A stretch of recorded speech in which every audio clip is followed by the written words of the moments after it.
Matters Amendment Bill is resumed. Members, before the dinner break we completed the vote on Part 1. The question is now that Part 2 stand part.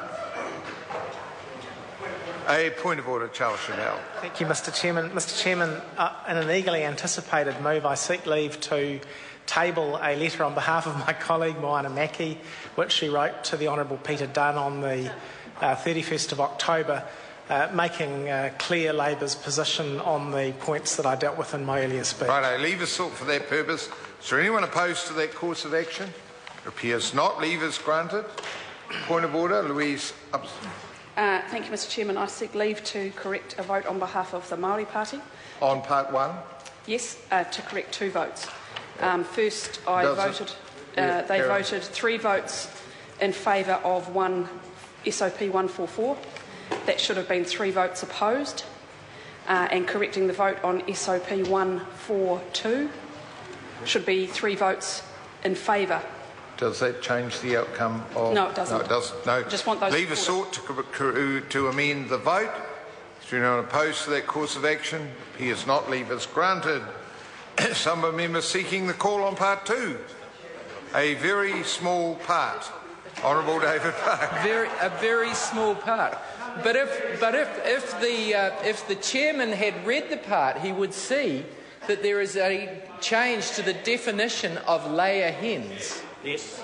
Layer hens are addressed in this part of the bill, Mr Chair, and it is that issue that I wish to address, because this is yet another example of where in this bill the Minister has got it wrong and the government has got it wrong. We had a submission, because what the legislation proper does is remove layer hens from the ambit of the emissions trading scheme. It's another area where this all sectors, all gases legislation is being narrowed by the current government in a way that was inconsistent with its original purpose.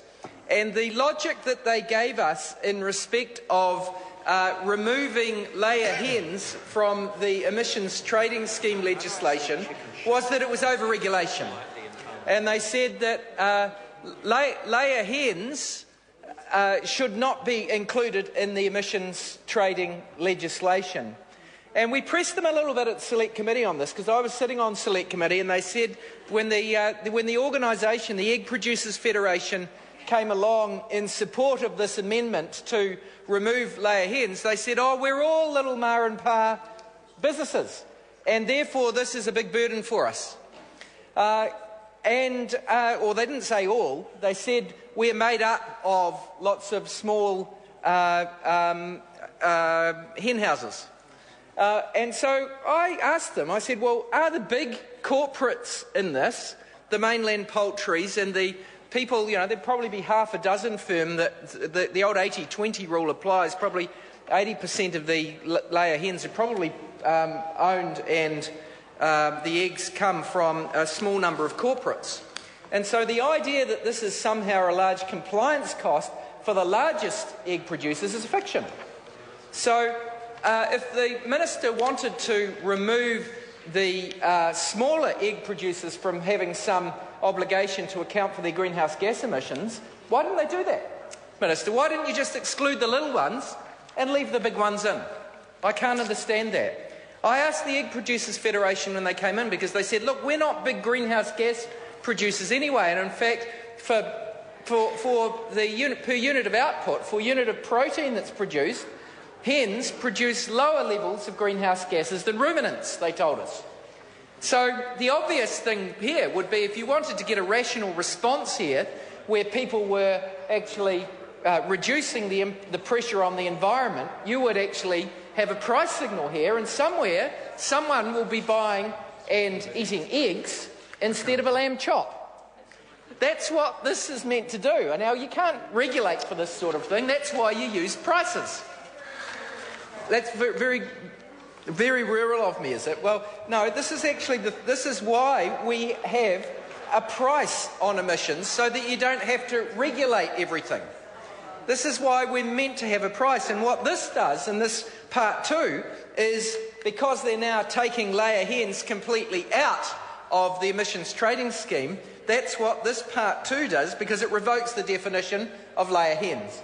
So I'm asking the Minister to take a call and say, what sense does it make to remove a more greenhouse gas efficient industry from the scheme, particularly the major players, and wouldn't it be better to have a rationally economy-wide all sectors all gases scheme, and if the agriculture sector started to face a marginal cost for its emissions, the relative economics of low greenhouse gas food, i.e.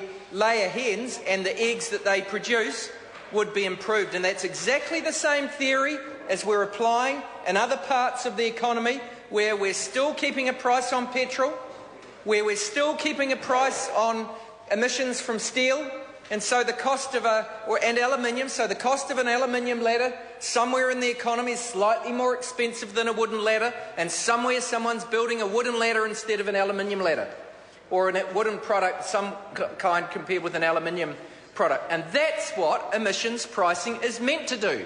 It's meant to change the behaviour of consumers, and therefore the behaviour of the people who in our society produce greenhouse gases. That's the whole theory behind emissions prices. So this is yet another example of where the government's lack of recognition of the underlying principle, Mr. Chairman, Honourable David Parker, is shown to be wanting.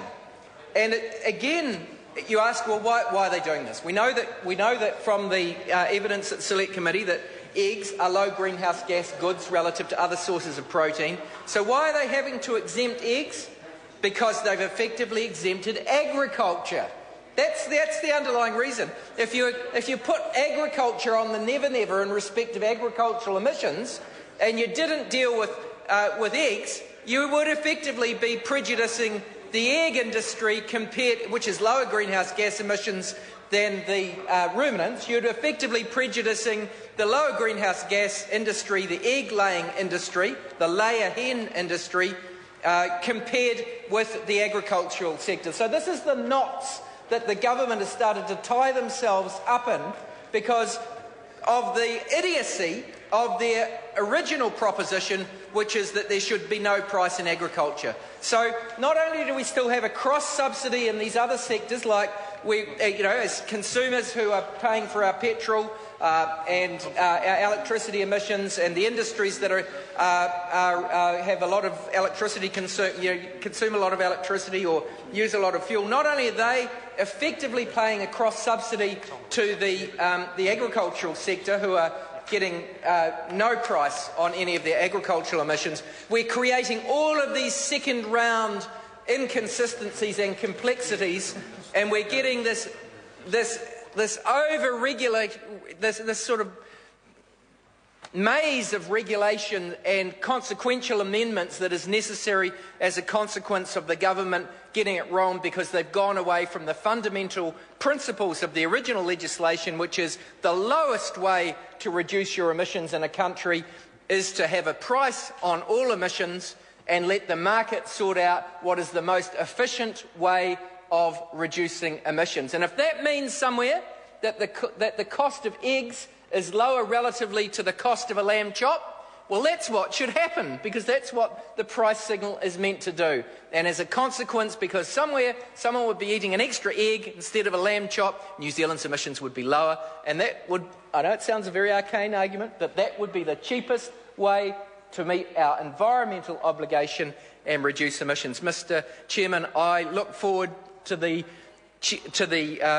Minister in the chair taking a cause to defend why it is we've got to this position that we've got exemptions for agriculture and now we've got these flow-on effects in layer hens.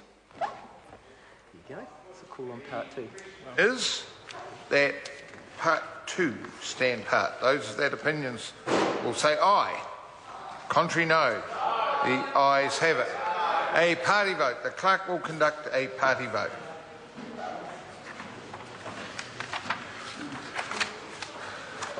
New Zealand National. 59 votes in favour. New Zealand Labour. 32 votes opposed. Green Party. 14 votes opposed. New Zealand First. 8 votes opposed. Māori Party. 2 votes opposed. Mana. 1 vote opposed. ACT New Zealand. 1 vote in favour. United Future. 1 vote in favour. Any other votes?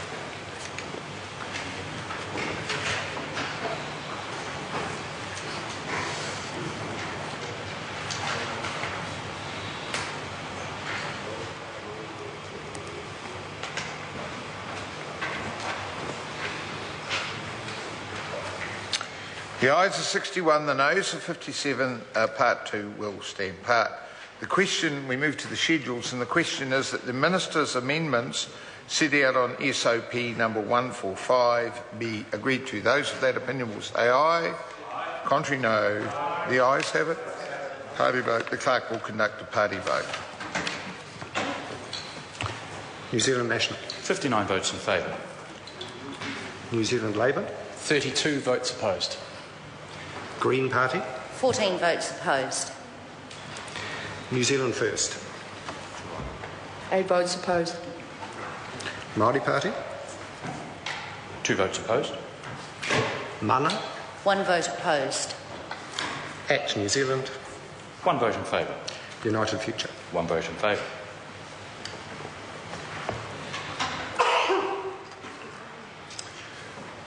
The ayes are 61, the noes are 57. The amendments are agreed to. So we now put the schedule.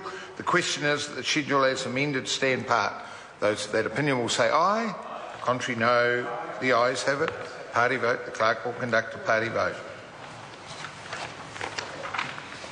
New Zealand National. 59 votes in favour. New Zealand Labour. 32 votes opposed. Green Party. 14 votes opposed. New Zealand First. 8 votes opposed. Māori Party. 2 votes opposed. Mana. 1 vote opposed. ACT New Zealand. 1 vote in favour. United Future. 1 vote in favour.